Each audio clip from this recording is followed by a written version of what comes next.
જગત એક મિનિટે આ કુદરત એક મિનિટે ન્યાયની બહાર જઈને કોઈને આરોપણ કરવા જેવું છે નહીં. ધક્કો મારનારને જોયો હોય તો આરોપણ કરવા જેવું આ જગત ને મારનાર તો નિમિત્ત છે બિચારો. કુદરતે ન્યાય કર્યો.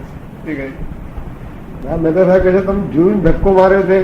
હે, તમે જોયું ધક્કો માર્યો છે? હા, મેં જોયું ને. મેં કહ્યું સારું નથી ચકરી આવી નથી આ કશું કોણ પાડ્યો તો આમ જોયું દેખ્યું સમજી ગયું બા હિસાબ ચૂકતે કર્યો કે છોડે નહીં ને ના છોડે. એ શું દાદા એ સમજ ના પડી? હા, એ સમજવા જેવું નહીં મારે સમજી જવાનું. આવું બોલવું એક જાતનો દિલાસો નથી? કયું બોલવું? આ કોઈનાથી ધક્કો વાગી ગયો પૂર્વનો હિસાબ હશે, પૂર્વનો હિસાબ હશે. હા, એ બધા દિલાસા માટે વાત કરી છે કે એ દિલાસા દિલાસો કે છે લોકો લાભ દિલાસા તરીકે લે છે. અમારે તો દિલાસાની જરૂર જ નહીં. વસ્તુમાં હકીકત છે. હકીકતમાં હકીકતમાં નવો ધક્કો ક્યારે અને તે નવો તો એ શું કોઈ છે નવું પડવાનું એવું છે ને. તમે જેમ લોકોને બીજું કઈ નહીં પણ તમે સાદી ભાષા સમજણ પડે તમે જેમ કોઈને દોલ મારો ને એવું મેં મારેલી છે. શું છે? ફક્ત તમે છોકે જ રાખો છો. હું પોલી મારું છું. મારેલી મેં જે પૂર્વ બહુમાં જે દોલો મારી છે કેવી મારી પોલી.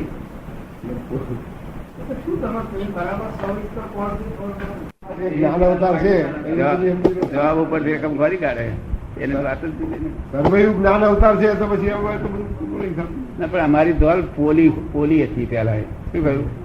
એટલે અમને એ ધોલનું ફળ આવે ખરું પણ હોય પોલું એટલે સરળ રીતે બની જાય. ઊંચા નિમિત્ત મળી આવે. નિમિત્ત ઊંચા મળી આવે. ગૂંચવે એવા નિમિત્ત ના મળે. અમને ઊંચા નિમિત્ત જ મળી આવે. ન્યાય સ્વરૂપ છે. શું છે? કારણ કે એક ક્ષણવાર કુદરત ન્યાયની બહાર ગઈ નથી એવું મારો જાતે જોયેલું કામ છે બધું. આ શું છે? પછી એકનો એક છોકરો 22 વર્ષે મળી જાઓ, કુંવારો મળી જાઓ કે પરણી તરત મળી જાઓ પણ બધું ન્યાય જ છે. હરિરાજ એમ કે છે કે જો આવું તમે કહો છો તો પછી દુનિયામાં કોઈ પાપી જ નથી કે છે. શહેરની જે દેખાય તે જ ભ્રાંતિ આ પુણ્ય ભ્રાંતિ છે.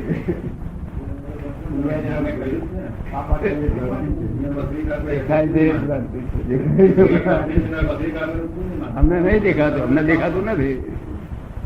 અમને દેખાતું નથી. કોઈ દિવસ દેખાતું નથી.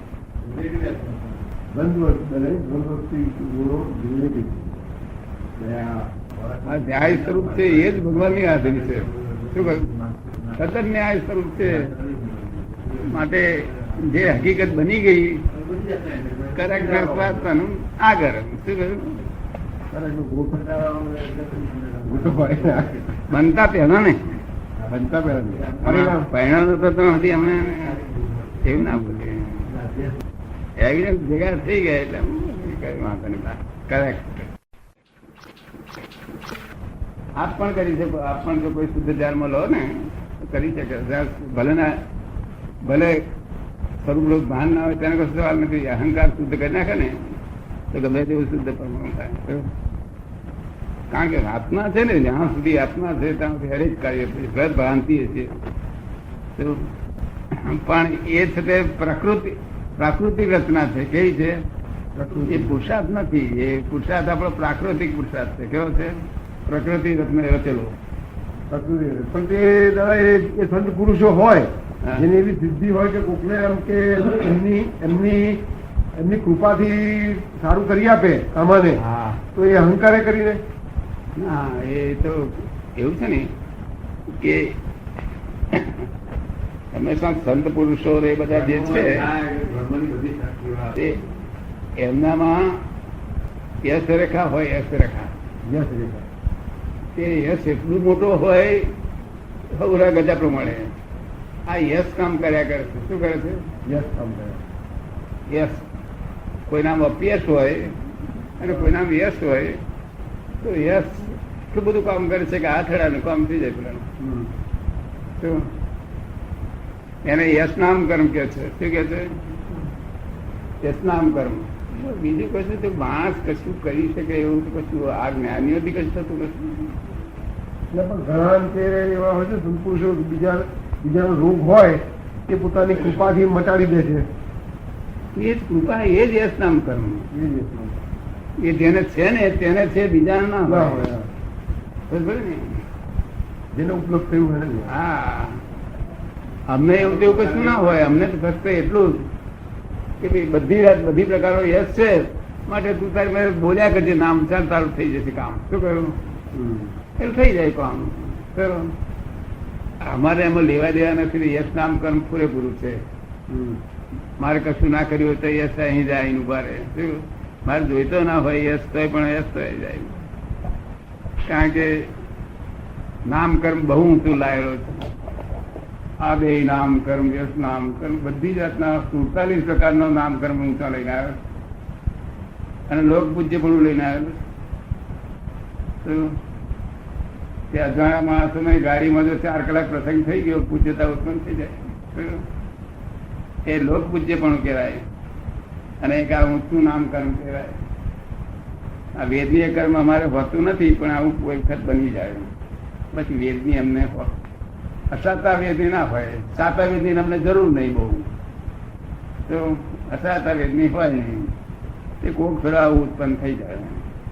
અમને અસાતા લાગતી નથી, અસાતા અમને લાગતી નથી, પણ આ શરીરને એ થાય છે ને એટલી અસાતા વેદની ખરી ને. જો આપણે પગ ઊંચો નીચો ના થાય, પગ કોઈ રહેવું પડે, બંધન તો ખરું ને. મને પોતાને કઈક બંધન લાગે ને. એ તો એ બધું અંગી ચેતના લીધે ને. હે, અંગી ચેતના લીધે ને. એ અંગી ચેતના, પણ અંગી ચેતના હકીકત સ્વરૂપ કરે. ચેતના, અંગી ચેતના એટલે શું કે તમે અત્યારે મને વિધિ કરતા હોય ને અને બહાર મોટો કોઈ અવાજ થઈ ગયો નવી જાતનો, તો તમે પોતે ભડકો નહીં, તમારું શરીર ભડકી ઉઠે. સમજાય છે ને? અને હું પોતે ના ભડક્યો અને મારું શરીર ભડકી ઉઠે. તમને એમ ખબર પડે કે દાદાનું શરીર ભડક્યું, મને ખબર પડે કે તમારું શરીર ભડક્યું. એમાં પોતે ભડકતો નથી, પોતે નિર્ભય છે. પણ આ શરીરમાં અંગી ચેતના એ ભય ડિસ્ચાર્જ, ભય ભરેલો છે. એ ડિસ્ચાર્જ થાય કે ભય ઉત્પન્ન થયા કરે, ડિસ્ચાર્જ થઈ ગયું. એ અંગમાં રહેલી ચેતના છે. તે છે એ સાચી ચેતના નથી. એ ચેતના તો મિક્સર સ્વરૂપે છે. સાચી ચેતના તો કોઈ દાડો મિક્સર થાય નહીં, તો બિલીફ થી ઉત્પન્ન થયેલી છે. કોને નામ પાડ્યા?